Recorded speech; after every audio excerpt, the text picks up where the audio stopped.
guys, Connor with MarineMax Lake Wylie, 803-831-2101. Today, I wanted to take a look at a 2024 Yamaha 222S. So let's start right here on the stern and show you this killer new interior. So this is the new warm interior design that Yamaha came out with recently, and it is a lot nicer. Not only does it have that killer look to it, but it actually has a lot better quality. So it's a lot more of a very, I would just say a very textured vinyl over that very flat, gentle vinyl that they used to use. So this is a huge upgrade in my opinion. Of course, you can still retain your wet storage compartments in these little seat backings, so that way you can still keep all your wet items in those seats.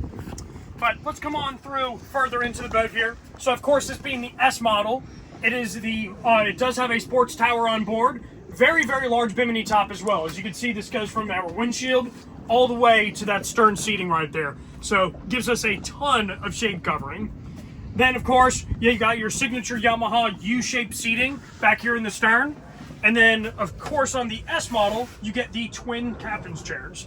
And again, the bolstering on these seats is a lot nicer than the years past, and still retains that really nice vinyl.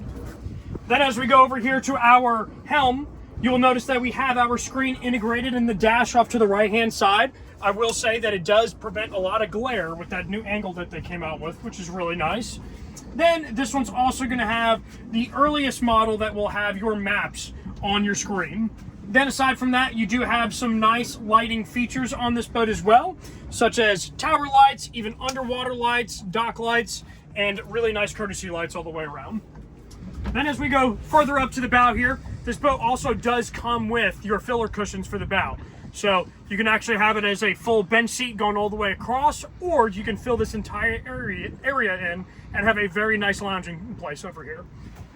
Last but not least, the storage on this boat is very nice, and the seat hinges are extremely nice. They actually stay in place the way they should, and it just makes opening and closing those so much easier. And one last thing before we close this video out is, of course, we have Yamaha's signature anchor and ladder compartment up here in the bow. That's a 3-step ladder, makes it super easy for beaching the boat and getting back on the boat safe and sound, as it does have a big step up here, and then even a step going down into the boat, so that way you can walk through and have an actual entranceway. But anyways, guys, that is the 2024 Yamaha 222S in the warm interior. So anyways, check out the exterior pictures of this boat. It is absolutely beautiful. And if you guys have any questions at all or like to schedule a demo, please let us know. Thank you for watching.